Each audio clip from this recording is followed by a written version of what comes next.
All right, good morning, everybody.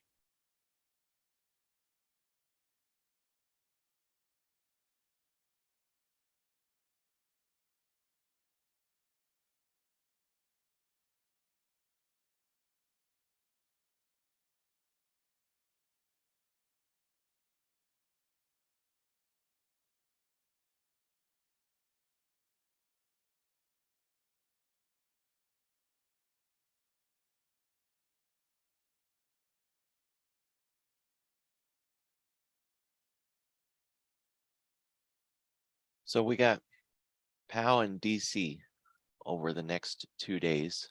This is really going to be Operation Don't Rock the Boat. He's going to try to explain this pause while also reserving the right and kind of implying that they're going to hike more. So this was seen by a lot of the trading analysts as a confusing and mixed message. If they feel that they need to raise rates, why not get ahead of things and raise them now? Why pause? But then on the other side, the pause shows that they are being cognizant of the delay that comes from raising rates at an accelerated pace like they already have, and that they need to see the data. So it's a mixed message, and he's been tasked with explaining this over the next 2 days in a way that doesn't rock the markets. Nearly an impossible task. Now, for the most part, he's going to really go out of his way to not say something that moves the market. But there have been times in history at these Senate hearings, the House and then the Senate, where a Fed chairman inadvertently said something that they hadn't meant to say, quote unquote, or that it was taken by the committee in a way that wasn't intended. So we can get market moving events over the next 2 days just by mistake, errors, but also maybe the shock and awe if he does want to come out and really put the smack down like he did at Jackson Hole with that mic drop moment. So the base case argument over the next 2 days is that our mornings are going to be really boring, with everybody waiting to see if Powell's going to goof up, kind of like watching NASCAR, just hoping to see a wreck. And then in the afternoons, we're likely to get more of the volatility and the market movement.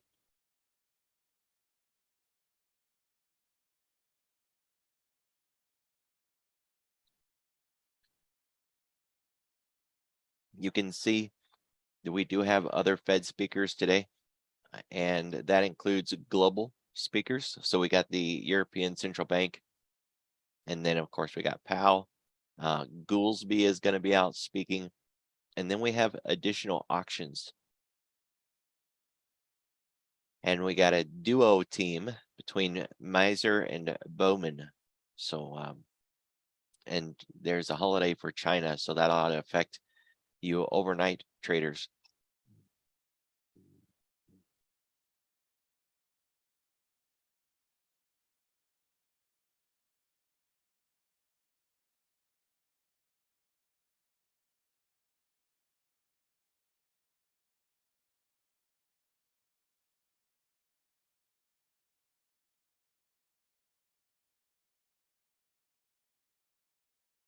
So they're kind of pushing on this UK inflation decline as a positive signal, but everybody's still really cautious.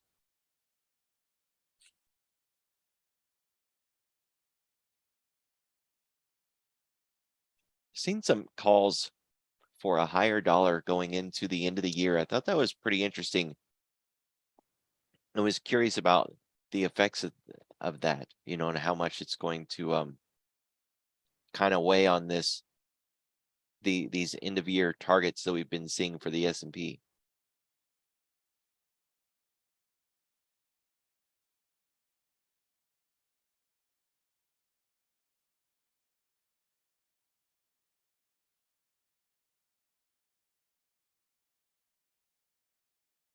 All right, so for today, we can see that Powell on FX Street, where it gauges likely impact, the Powell speaking or testifying at House and the Senate is potentially impactful. And then it's got Jefferson, Cook, Goolsby, and then Miser in the afternoon with those 20-year bond at 1 o'clock. The 20 year is a big deal. We got a lot of stuff coming out of Japan. That's going to be a big deal for the rest of the week, especially for you gold and silver players. There's also the Buffett bet right now.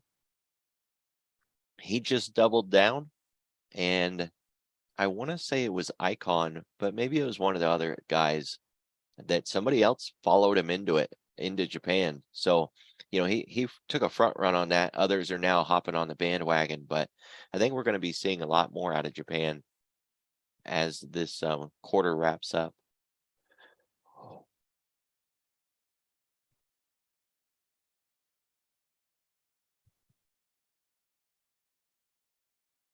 So Thinkorswim doesn't have the 20-year on here today. That's why we look at multiple places, right? We got the 5-year tomorrow. Never just trust one source when it comes to the daily economic events.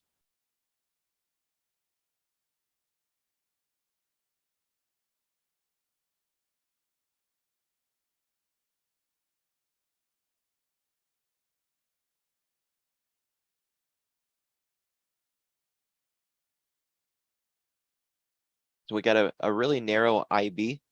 This is expected with everybody on the hurry up and wait with Powell. The IB is the initial balance. It's the first hour of trading in the Globex.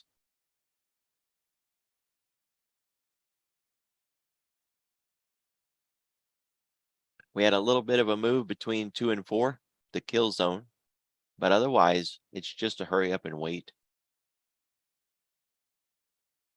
We need to get out of yesterday's price. Called that bottom pretty good yesterday. That was nice. Hadn't had a reversal catch like that for a while, and you gotta enjoy it when you can get them. You know, conviction really didn't set in until maybe around 11, but all the signals were there pretty early. I'd say by 10:30 with that Busby off the failed flag.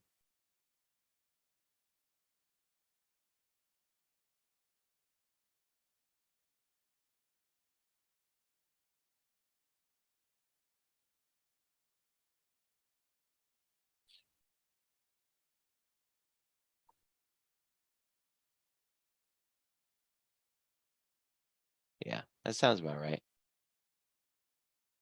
That's the nice thing of having it written down. You can just go back and see when it was. So the volume's a little light, kind of goes with this IB. The pivot points are tangled up. So our daily pivot is now really close to the weekly pivot.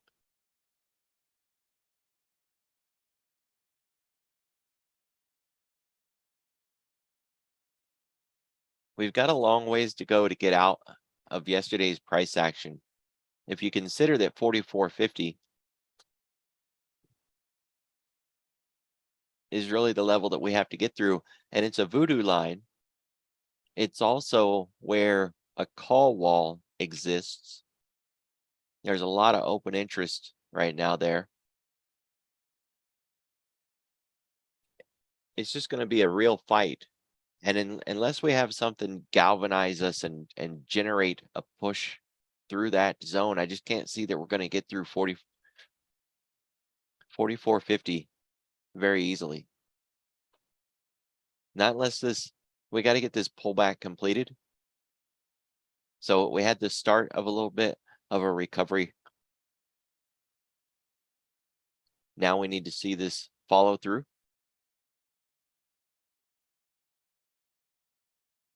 You can see the defense down here.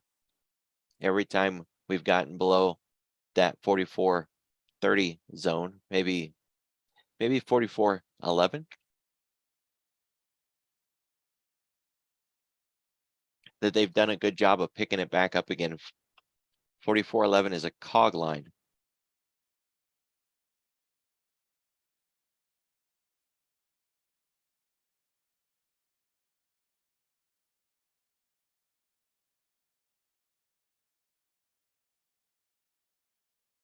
Ten-day, 30-minute volume profile. The low of yesterday is the last hurrah. If we break that, we have an air pocket down to 43.50. Pretty good drop.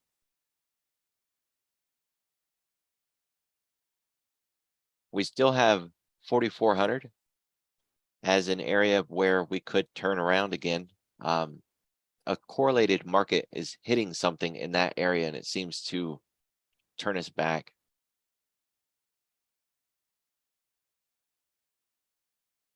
We're a long, long way away from the point of control.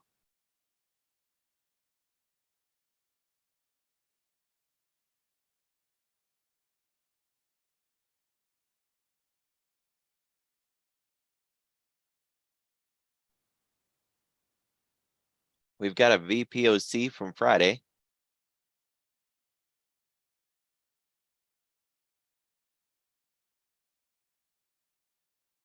And we still got some lower ones, not likely to really get in our way at this point.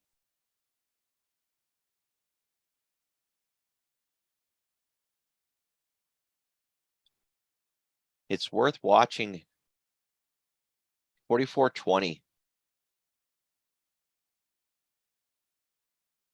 We packed up a lot there yesterday. If we do break our own Globex low, which would give us a measured move into this area anyways, it would also be a potential lineup for this older volume shelf here.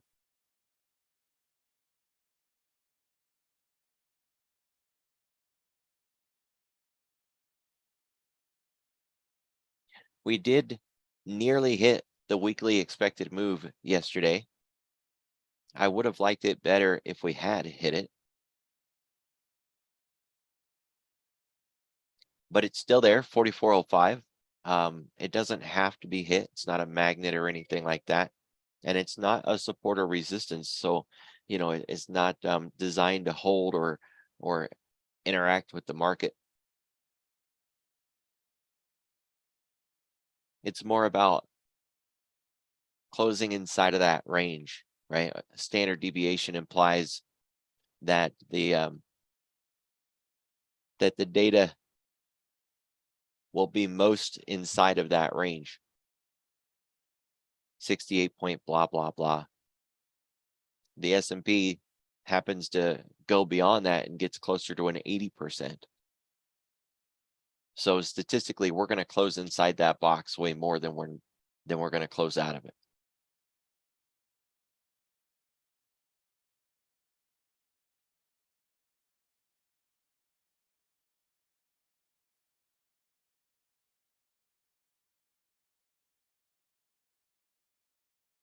I didn't touch on it yet, but on the far right side of my screen is the weekly chart. This blue line is my 10-period moving average. 42.52 is where the 10-week is at. They call that the mean more often than not, right? That it's the average price. So we are well above average. I have this tool that measures this distance because every market has its own distance from 10 that it gets too far away and it's going to mean revert.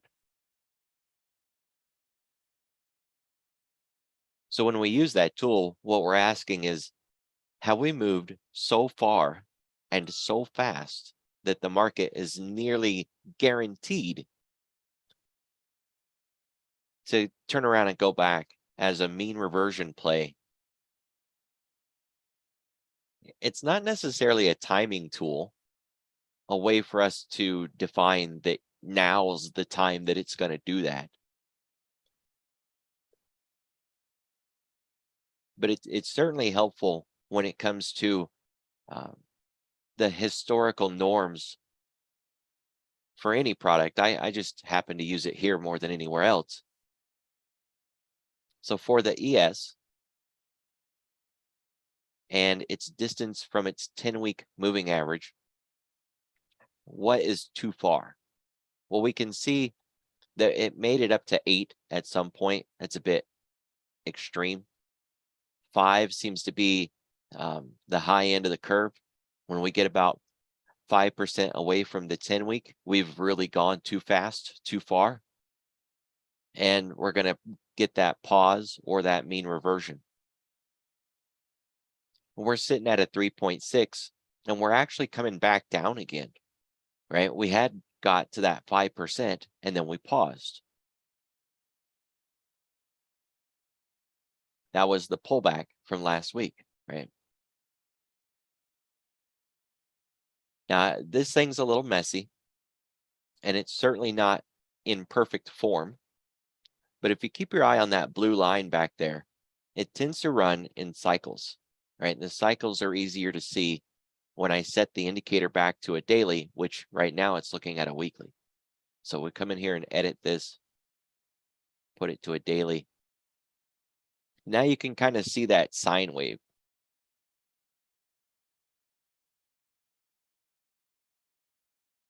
We're topped out, we're rolling over.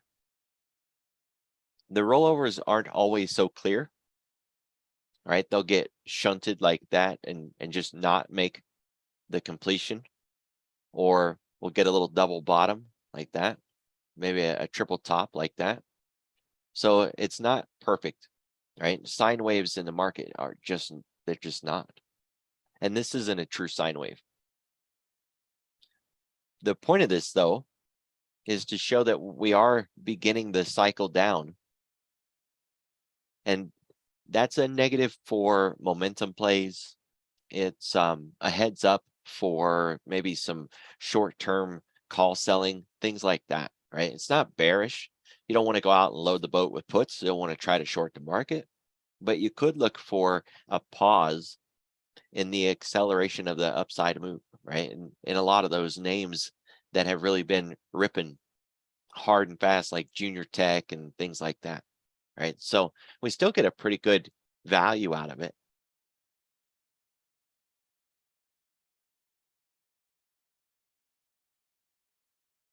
And that's really something to consider, right? The momentum plays can be hard to time.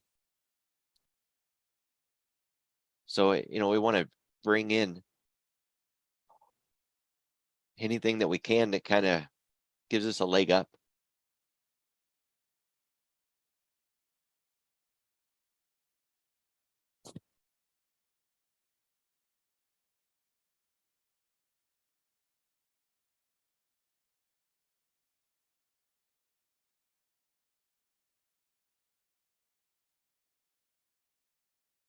Right, the China ADRs are down this morning, but not by very much.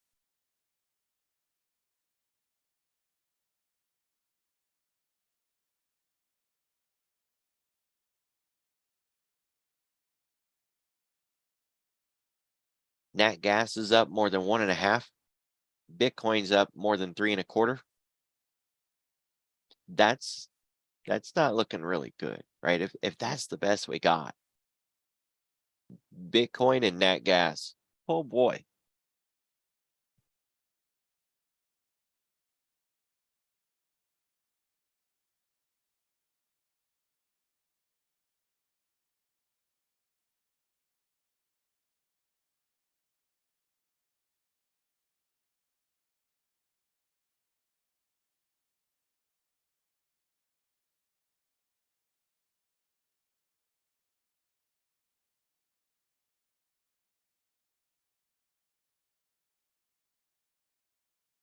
and we got XRT. So a little retail.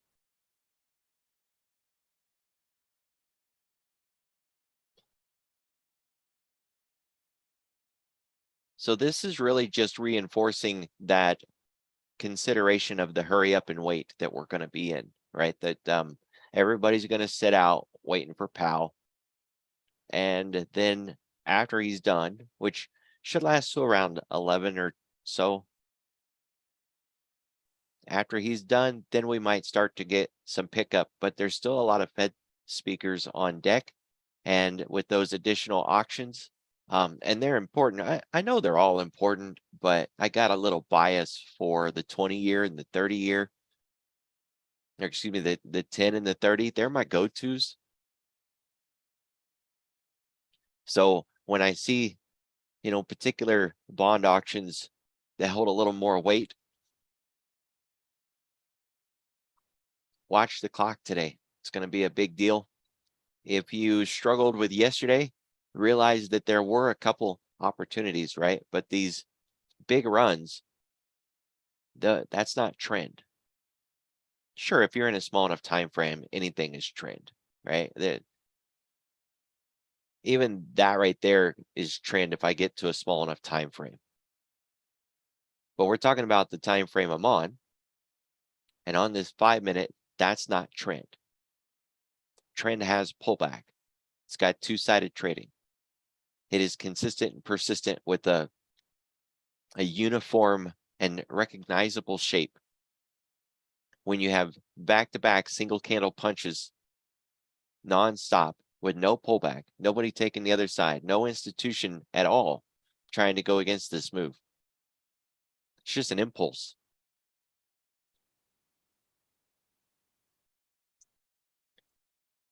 You can't trade the impulse the way that you trade trend because, well, trend traders generally look for pullbacks and or a breakout of the flag for the continuation. And as you can see, this really didn't offer a pullback in either shot. Doesn't mean we couldn't see it coming or that we couldn't prepare for it or that we couldn't trade it. Just that you can't trade it like trend.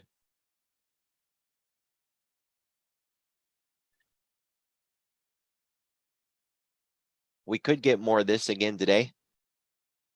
If we do, try to focus on the edges, right? I know it involves a little patience and you might not get a trade because you could wait for the edges and then they never come.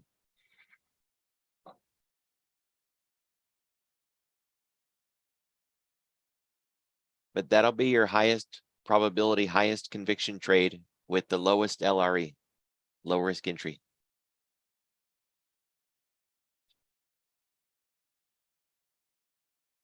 Otherwise, with everything flat, we need to see a kickoff in something somewhere to move this market, right? There's really no reason to go through and kind of flip through the individual names when nothing's moving yet up or down. And we got to get a signal before we can try to go any farther.